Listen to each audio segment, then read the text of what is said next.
They said it on the documentary that you guys looked almost better in the movie than you did when it came to the Broadway show, and it was eerie how close you guys looked. How cool was it to come back and play the roles again It one was more time? it was a miracle that we got to. It never happens that eight of the eight principals, six of us got to be, were the original cast members. That never, ever, ever No, it happened. doesn't. So It does not. it was just a bonus.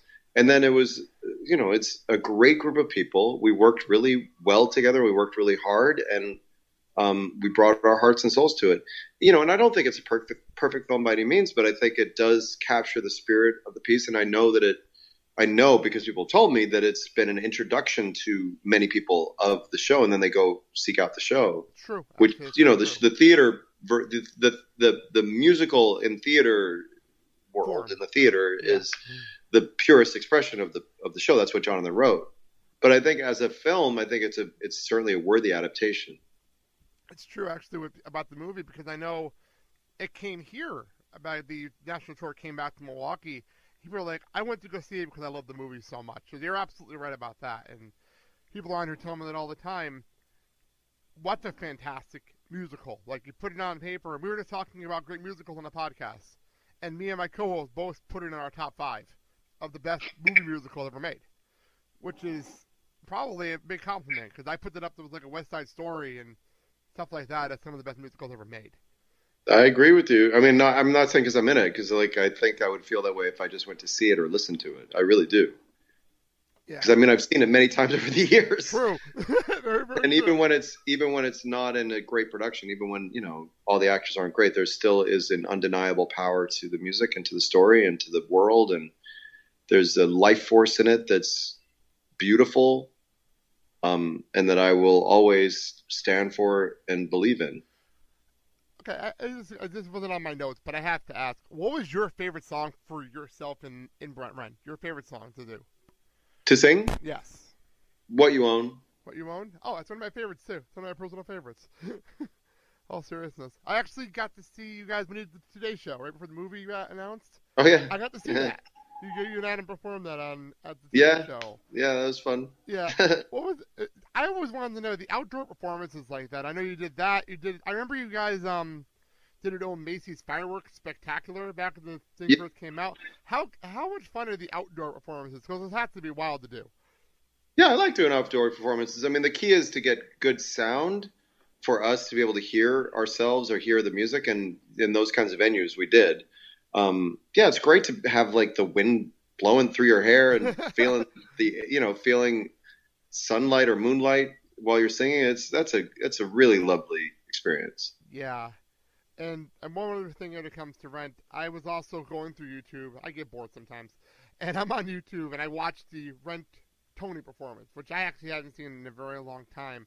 How cool was it to perform on the Tony stage with that cast back then? No, it was great. I mean, I do have to say though, and I said it before, that every major milestone event was so bittersweet Okay. because Jonathan wasn't there. But at the same time, it gave us that much more, or me, I think I can speak for most of us. Yep. That most of the cast would probably say something similar, but it made it that much more urgent for us to represent him and the show to our best ability. The fact that he wasn't there, but I mean, it was certainly joyful, but it was also very bittersweet. It's both. Understandable. Understandable completely. Let's move on. Do have a couple things I want to bring up outside of the Rent world. Right at right now, we're in this weird explosion when it comes to the Peanuts movie coming out. For me, I go back to your performance with the Your Good Man Charlie Brown, which is one of those shows a lot of people don't even know you did. A lot of people don't even realize that was you on that stage. What was the feeling to play one a beloved character like that on a stage and just bring it to life like you did? What's that feeling like? Well, that show had a lot of resonance for me before I ever did the Broadway production, which partly due to the fact that I played Snoopy when I was 7. Oh wow. Mm-hmm. And so my mom, that was one of her favorite memories of my performances as a child. My mom had died in 1997 while I was in Rent, after a long battle with cancer. And for the next show, so that's the last. Rent is the last show she saw me do. Right. So it was this kind of, it felt like this cosmic coincidence blessing thing that the next show that I did was Your Good Man Charlie Brown, which was so different from Rent, Of course. but also had such a strong connection to my mom. Plus, I was a huge Peanuts fan anyway as a kid. Like, I have one of my earliest memories of being affected by any piece of art in a very like powerful way was Snoopy Come Home. This this movie from the 70s. I know what you're talking I about. remember watching it on TV as like a 4 or 5 or 6 year old or whatever, however old I was, and just like bawling my eyes out. And that like I loved it, and so I loved. I had so many of the Peanuts books. I mean, it was really a part of my life. So, just on a very, very personal level, to have that sense of continuity to my mom, that connection to my mom, for it to be the next thing that I did after her death was really, really special for me. Yeah, and as a Peanuts fan myself, a lot of times I was like, oh, you're going to Charlie Brown, I'll listen to that. Then I realized, oh, it's Anthony. Wow, that's pretty crazy. And now looking back, with Kristen Chenoweth on that cast as well, that was an amazing cast. Yeah, it was a great cast.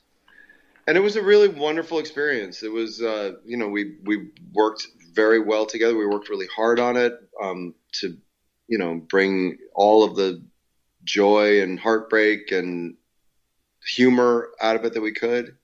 And we got really great reviews out of town. Then we came into New York, and the main critic for the New York Times kind of didn't like it, and that made it really hard for us to survive. Wow. We were for a few months, and then we got nominated for some Tonys. Kristen Chenoweth and Roger Part won Tonys, but the show didn't win the Tony for Revival, and then we closed the following week.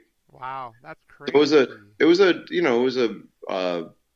I keep using the word bittersweet, but it was a bittersweet experience in that sense too. Well, at least you got to do the role, it was a great experience, but it was also like, it was a bit of a bummer that it didn't get to last longer, because the audiences that came really loved it.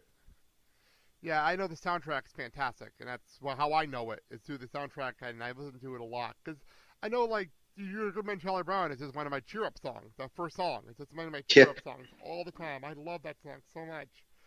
And Happiness is a beautiful song. It's an amazing song. It's an amazing, amazing song. Now we move on. I'm going to fast forward a bit, and we're now in If Then. I didn't know much about If Then before the Tony Awards. I'm not going to lie. I live in Milwaukee now. I don't live in the East Coast anymore. So I didn't know much about If Then. And I tried to explain it to some people. Try to explain If Then to me so that I could try to explain it to people now. What is If Then about? It's about Idina Menzel's character, Elizabeth, moves back to New York after a divorce to sort of, start her life over, to hit the reset button. Mm-hmm. And it starts the day that she gets back. And I'm an old college friend, and we actually had like a little bit of a relationship back in college. Her character, my character. And then she also has made a new friend that she, like, in her building, they like became fast friends. Like, they hit it off right away. So she meets up with both of us in the park the day she gets back. And then she goes either with me or with her new friend. And the show follows both storylines. Wow. This one little choice that she makes has all of these ripple effects. So it's a show about exploring, the nature of the choices we make and how we affect ourselves and others in our lives. And it's a very kind of grown up, there's a sense of, I don't know if it's magical realism exactly, or sort of allegory, this sort of mystical, going back and forth between two timelines. But it's very much grounded in like real world people, real world concerns, love and life and loss. Mm-hmm. And it's got a lot of humor too, but it's a very sort of grown up, exploration of some really, I think, very universal themes of what it means to be alive. I know the soundtrack. I fell in love with a couple of songs. I'm like, this is just great storytelling. This is amazing storytelling in music, because it doesn't happen very often. When you have a soundtrack, I can be like, wow, this is amazing storytelling. And to have you and Idina back on the stage together must have been amazing. Yeah, no, it's a real pleasure, and I think, the writers wrote it with us in mind, and so that it, our history, our dynamic, our chemistry informed, how they approached writing the relationship between our characters, and I just think it's been a very dreamy experience. It's like extra. I get to do extra stuff than I ever thought that I would. Well, obviously, we mentioned at the beginning you're on the national tour. What's it like to be on one of these national tours? Like, I did it with Rent. You're doing it with this. What's it like to be on these national tours? Like going from city to city to city to see these environments. I like traveling generally. I like the cities that we're going to for the most part.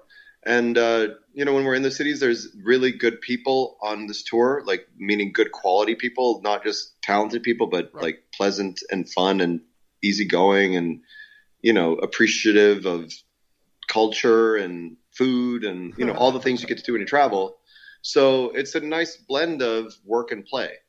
Um, and it is a little, there are moments where it's a little, I feel a little displaced, or I miss my friends, or I miss my cats and miss my city. But I really do believe in the power of touring, that in the sense that we can reach people who would never get to go to New York. I really believe that's very important. Yep. And it's a nice thing to do. Like, I wouldn't want to. There's some actors and crew people who like do nothing but tour. They tour their whole lives. I wouldn't want to do that. I like to do like a tour every few years. Yeah, I know what you mean.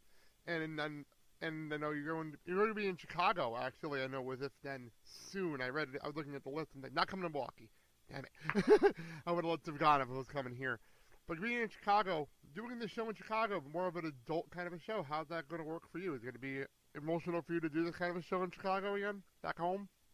I performed in Chicago a lot over the years, and I do feel like a sense of homecoming. But it's my mom doesn't my mom passed away so long ago that it's not, I don't like, it's my roots are there, but I didn't Right. It's not like I don't have a lot of family there. Also, my sister lives outside Chicago, and my nieces and nephews, so I'll see them, and that'll be really nice. Right. And then I have like a couple other aunts and uncles in the surrounding area, but it's not the same sort of nucleus that it was growing up.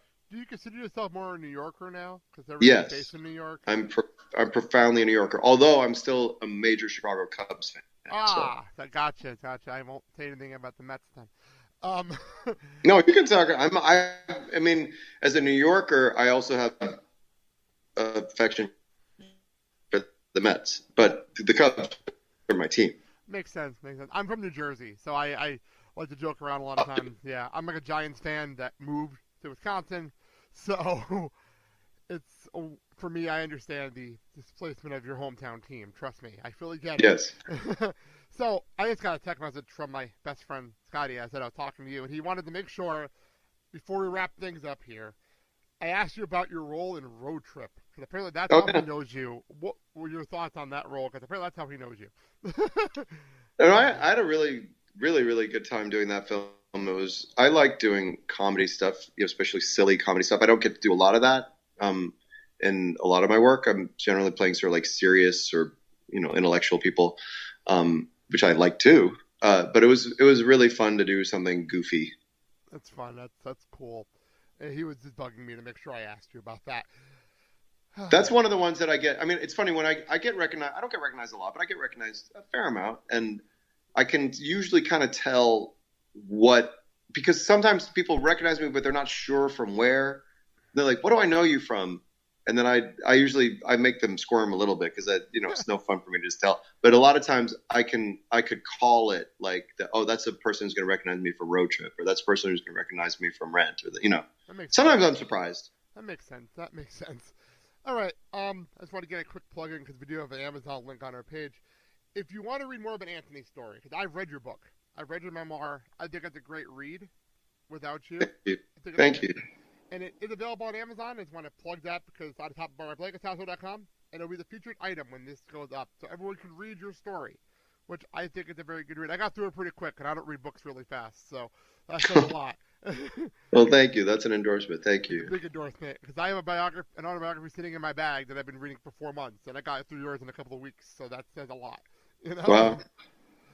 Thank you so much for coming on the show, Anthony. It is a big deal to me and a pleasure to talk to you today. Well, thank you very much for having me. And good luck with the rest of the tour.